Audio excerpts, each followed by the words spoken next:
Today on Chef's Table, pull up a chair with Chef Molly McCook of Ellerbe Fine Foods from Fort Worth, Texas. And what's on the menu? A Gorgonzola and sausage bread pudding.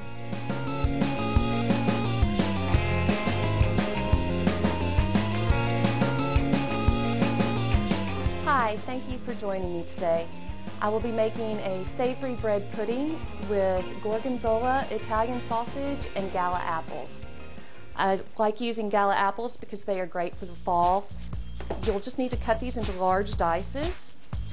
So once you have your apples cut, you're going to start with some torn bread. I like to use a batard bread. Make sure to let it sit out overnight so that it can be a little bit stale. It helps absorb the liquid of the bread pudding. So as you can see, I have some very simple ingredients for this dish. It's great to do a savory bread pudding. It's a little twist on the traditional that you have as a dessert.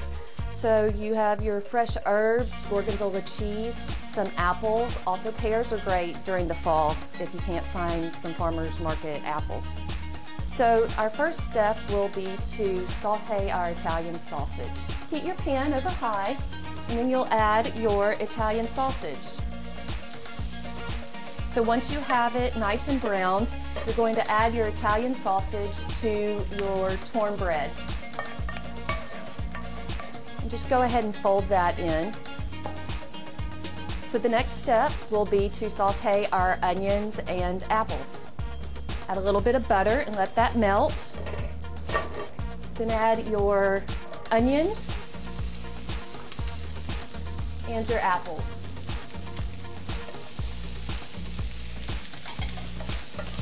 So here you're looking for the onions to be translucent and the apples to begin to caramelize. That natural sugar will come out and make a beautiful color. So add a little bit of salt and pepper to the apple and onion mix. So after a couple minutes, you'll see that the onions have begun to become translucent. We're getting a little color on our apples, and you can really smell the onions and apples cooking at this point. Now you'd like to add your chopped herbs. Here we're using a rosemary, sage, and thyme.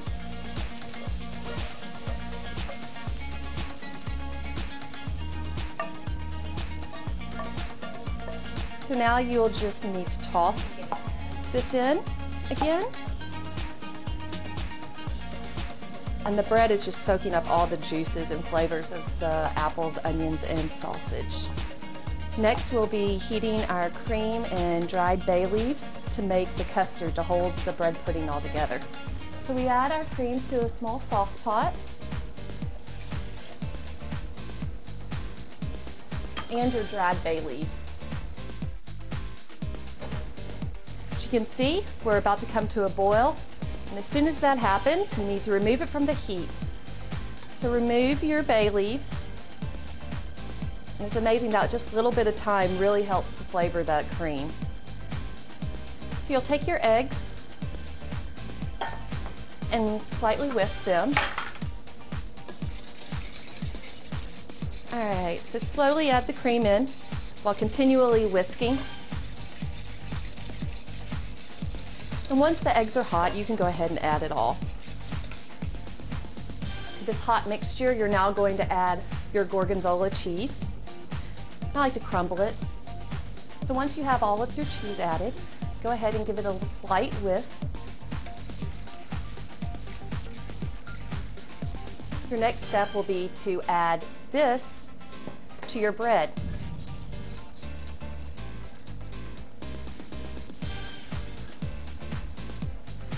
And once you have it all mixed together, you're going to put it into your baking dish. And it'll go into a preheated oven for about 45 minutes. All right, so it's time to take the bread pudding out of the oven. And it looks great. 45 minutes and it's done. It's always great to garnish with a little chopped parsley as well. And it could go straight to the dinner table right now. So this savory bread pudding is really a showstopper and so easy to make. You can serve it, like I said, with just a nice salad for a luncheon, or with the holidays coming up, everyone's always looking for something different besides the same old, same old. So next time you're in Fort Worth, come by Ellerbe Fine Foods and give us a try. Today on Chef's Table, we explore the Texas-style culinary delights from Ellerbe Fine Foods with Chef Molly McCook taking the reins in the kitchen. Hi, I'm Molly McCook with Ellerbe Fine Foods in Fort Worth, Texas, and today we're going to be making a herb-crusted pork loin with a fall pear and pecan agrodolce. The real star of this dish is the pork loin. Look for something nice and firm. Go ahead and tie it up and trim as much of the silver skin off as possible. First thing we'll need to do is pat it dry. This will help the herbs and seasoning to really stick and make a nice crust for the finished product. Here we're going to use a mixture of rosemary, thyme, and oregano. And I like to generously coat this, as well as with some fresh cracked black pepper and salt. Go ahead and make sure you coat the entire loin with all the seasonings. As you can see, this loin is a little bit thicker roast. It's doubled over and tied together. So you really need to make sure that you put enough salt and pepper on the outside to flavor all the way down to the center. Also make sure that you get the ends. Next, we're going to sear the loin and get it ready for the oven. We have some olive oil in our skillet, and we're going to sear the pork loin. This is a really important step. You need to make sure that you get nice color all the way around the pork to help seal in all those juices. This dish is very simple to make, and it's easy cleanup because the whole thing can be made in the one pan. So this is where you need to take the time to get that nice color.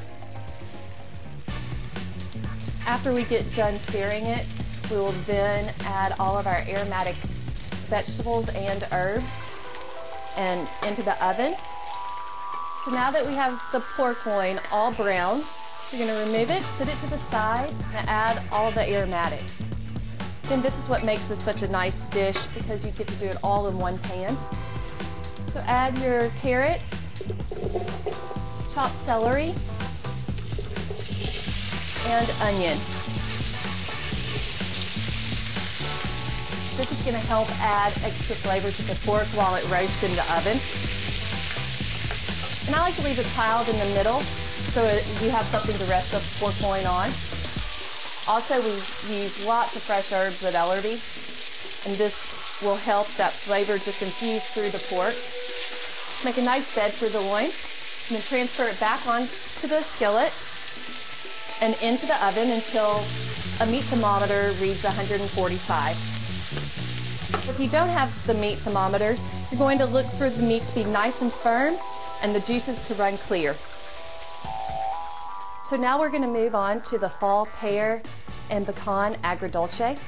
This is a traditional Italian condiment or sauce that means sweet and sour. So you get those two flavors from the sugar and the red wine. And this one I'm making with fall pears that I get from the farmer's market and some dried cranberries. And it's really simple and can be done the whole time while the pork loin is roasting. So you add your dried cranberries and your onions, our small diced pears, a little sugar, and red wine.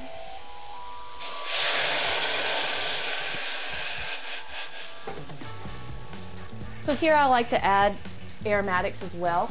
So you can just add in a whole rosemary sprig and dry bay leaves that after this gets done cooking you can just remove and toss to the side. Pinch of salt and pepper and give it a stir, and this will be ready in about 15 minutes. So now that the agrodolce has been cooking, you can see that almost all the liquid has reduced and it's beginning to look sticky almost in the pan. At this point, you can go ahead and add your pecans. I use local pecans from San Saba, Texas, and a little olive oil to make the sauce nice and rich.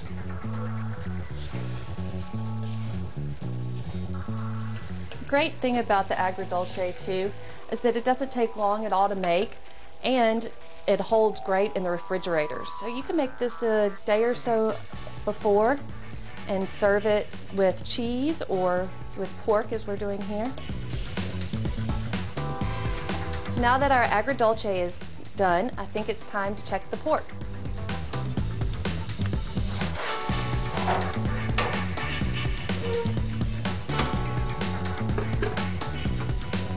Feels like it's ready. Has nice color and the vegetables are nice and roasted. Makes a beautiful presentation with the whole herbs and the roasted vegetables with the nice caramel color. So as you can see, this is very simple to make. It's great for a nice Sunday supper or even a dinner party. And it looks great. This is exactly what you're looking for. The juices are running clear. It's nice and baked through. The agrodolce is a great complement to the pork and simple to make.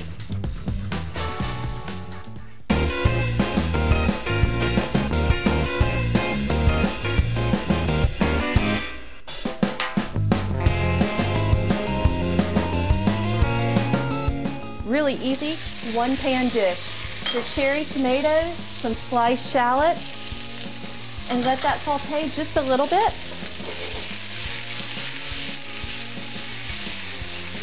To dish, you're going to add a little bit of your salt and pepper. You always need to be seasoning as you go. And your acid. So here we're going to add a little white wine and lemon juice.